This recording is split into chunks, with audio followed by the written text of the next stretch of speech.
Excel P U college ಗುರುವಾನಿಕೆರೆ ಪ್ರಾಯೋಜಿತ ಅಖಾಡ big fight ವಿಶೇಷ ಮತ್ತೆ ಮುಂದುವರಿಸ್ತಾ ಇದ್ದೀನಿ. ದಿನೇಶ್ ಅವರು ಒಂದು ಪ್ರಶ್ನೆ ಇತ್ತು ನಂದು. ಸೊ ಇಲ್ಲೇನಂದರೆ ಈಗ 2873 ಜನ ಕ್ರಿಮಿನಲ್ಗಳು, ಅತ್ಯಾಚಾರಿಗಳು ಅಥವಾ ಕೊಲೆಗಡುಕರು ಒಂದು ಕಡೆ ಸೇರಿದ್ದಾರೆ. ಜುಲೈ 20ವರೆಗೂ ಏನಾದರೂ ವೆಯ್ಟ್ ಮಾಡಬೇಕಾಗಿತ್ತಾ? ಅಷ್ಟೊಂದು ಜನ ಕ್ರಿಮಿನಲ್ಗಳು ಜುಲೈ 20ವರೆಗೂ ಡೇ ಒನ್ ಪ್ರತಿಭಟನೆ ಒಂದು 30 ದಿನ ನಡೆದಿದೆಯಾ, 25 ದಿನ ಮಾಡಿದ್ದಾರಾ, 1.5 ತಿಂಗಳು ಮಾಡಿದ್ದಾರಾ, ಅಥವಾ ಸಣ್ಣ ಪುಟ್ಟದಲ್ಲಿ ಲೆಕ್ಕದಲ್ಲಿ ಚೆಕ್ ಮಾಡಿಕೊಂಡ್ರು ಕೂಡ ಎಕ್ಸಾಮ್ ಕ್ವಶನ್ ಪೇಪರ್ ಲೀಕ್ ಆದಾಗಿಂದನೇ ಒಂದು ಸ್ವರ ಎದ್ದಿತ್ತಾ?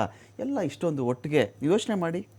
ರೌಡಿ ಪರೇಡಲ್ಲಿ 30 ಜನ ರೌಡಿಗಳು ಒಂದು ಕಡೆ ನಿಲ್ಲಿಸಿದ್ರೇ ಅವ್ರದ್ದು ಹಾವಭಾವಗಳು, ಅವ್ರದ್ದು ನೋಡೋದು, ಕೆಕ್ಕರಿಸ್ಕೊಂಡು ನೋಡೋದು, ಇದೇ ಪೊಲೀಸ್ ಅಧಿಕಾರಿಗಳು ಹಿಂಗೆಲ್ಲ ವಾರ್ನಿಂಗ್ ಕೊಡ್ತಿರ್ತಾರೆ.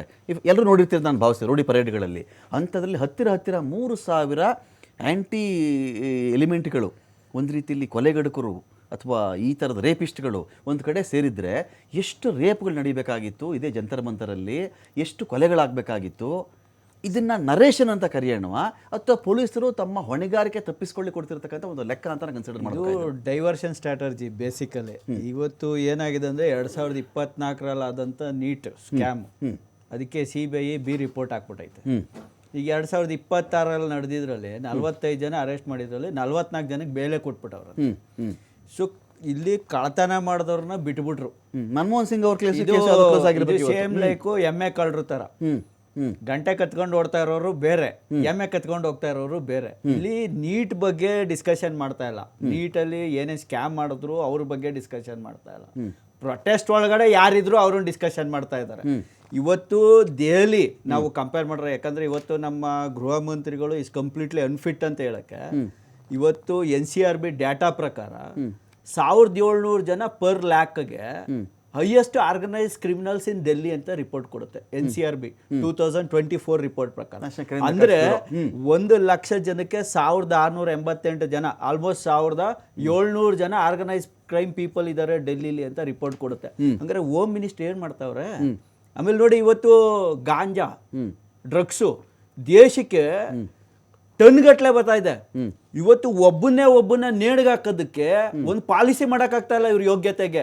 ಇವರು ಇವತ್ತು ಲೋಕಸಭೆ 56 ಇಂಚ್ ಇದೆ, ನಮ್ದು ಅಷ್ಟು ಜನ ಸಂಸದರಿದ್ದಾರೆ. ಅಲ್ಲಪ್ಪ, ಇವರು ಯಾಕೆ ಕಾನೂನು ಮಾಡ್ತಾ ಇಲ್ಲ? ಯಾರು ಟ್ರಾಫಿಕಿಂಗ್ ಮಾಡ್ತಾವ್ರೆ ಡ್ರಗ್ಗು, ಅವ್ರನ್ನ ಇಲ್ಲಿ ಹಂಚೋರು ಬೇಡ, ಟ್ರಾಫಿಕಿಂಗ್ ಮಾಡೋರ್ನ ನೇಣಿಗಾಕ ಯೋಗ್ಯತೆ ಇಲ್ಲ. ಎಲ್ಲೋ ಅಲ್ಲಿ ಯಾವ್ದೋ ಆಫ್ರಿಕನ್ ಕಂಟ್ರಿಲಿ ಒಂದು 50,000 ಜನ ಇಂಡಿಯನ್ಸ್ ಇದ್ಬಿಟ್ರೆ ಅವ್ರ ಕಾಯಕ್ಕೆ ಇಲ್ಲಿ 140 ಕೋಟಿ ಜನ ಬಲಿ ಕೊಡು ಅಂತ ಹೇಳಿದಾರ? ಆ ಒಂದು ಯೋಗ್ಯತೆನೂ ಇಲ್ಲ ಕೇಂದ್ರ ಸರ್ಕಾರಕ್ಕೆ. ಇವತ್ತು ಅಂತ ಕ್ರಿಮಿನಲ್ಗಳನ್ನ ಬೆಳೆಸ್ಕೊಂಡು ಇವತ್ತು ಮಣಿಪುರದಲ್ಲಿ 50,000 ಜನ ನಿರಾಶ್ರಿತ ಕೇಂದ್ರದಲ್ಲಿ ಅವ್ರನ್ನ ಇನ್ನೂ ಸೇರ್ಸಕ್ ಆಗ್ತಾ ಇಲ್ಲ. ಮತ್ತೆ ಇವ್ರು ಯಾವ ರೀತಿಯ ನಮಗೆ ಗೃಹ ಸಚಿವರು ಆಗ್ತಾರೆ? ಇದು ನಮ್ಮ ಕ್ವಶನ್. ಇವತ್ತು ಕಳ್ಳರನ್ನ ಬಿಟ್ಬಿಟ್ರು, ಡ್ರಗ್ಸ್ ಹಂಚೋರು ಬಿಟ್ಬಿಟ್ರು, ಎಲ್ರನ್ನೂ ಬಿಟ್ಬಿಟ್ರು. ಇವತ್ತು ವಿದ್ಯಾರ್ಥಿಗಳ ಮೇಲೆ FIR ಹಾಕೋದ್ರಿಂದ ಏನೇನ್ ಸಮಸ್ಯೆ ಆಗುತ್ತೆ ಅಂದ್ರೆ, ಅವ್ರು ನಾಳೆ ದಿವಸ ಪಾಸ್ಪೋರ್ಟ್ ಸಿಗಲ್ಲ, ವೀಸಾ ಸಿಗಲ್ಲ, ಎಜುಕೇಶನ್, ಫಾರಿನ್ ಎಜುಕೇಶನ್ ತೊಂದರೆ ಆಗುತ್ತೆ. ನೆಕ್ಸ್ಟ್ ಅವ್ರಿಗೆ ಎಂಪ್ಲಾಯ್ಮೆಂಟ್ ಅಲ್ಲಿ ಕ್ರಿಮಿನಲ್ ಕೇಸ್ ಇತ್ತು ಅಂದ್ರೆ ಅವ್ರಿಗೆ ಎಂಪ್ಲಾಯ್ಮೆಂಟ್ ಸಿಗಲ್ಲ.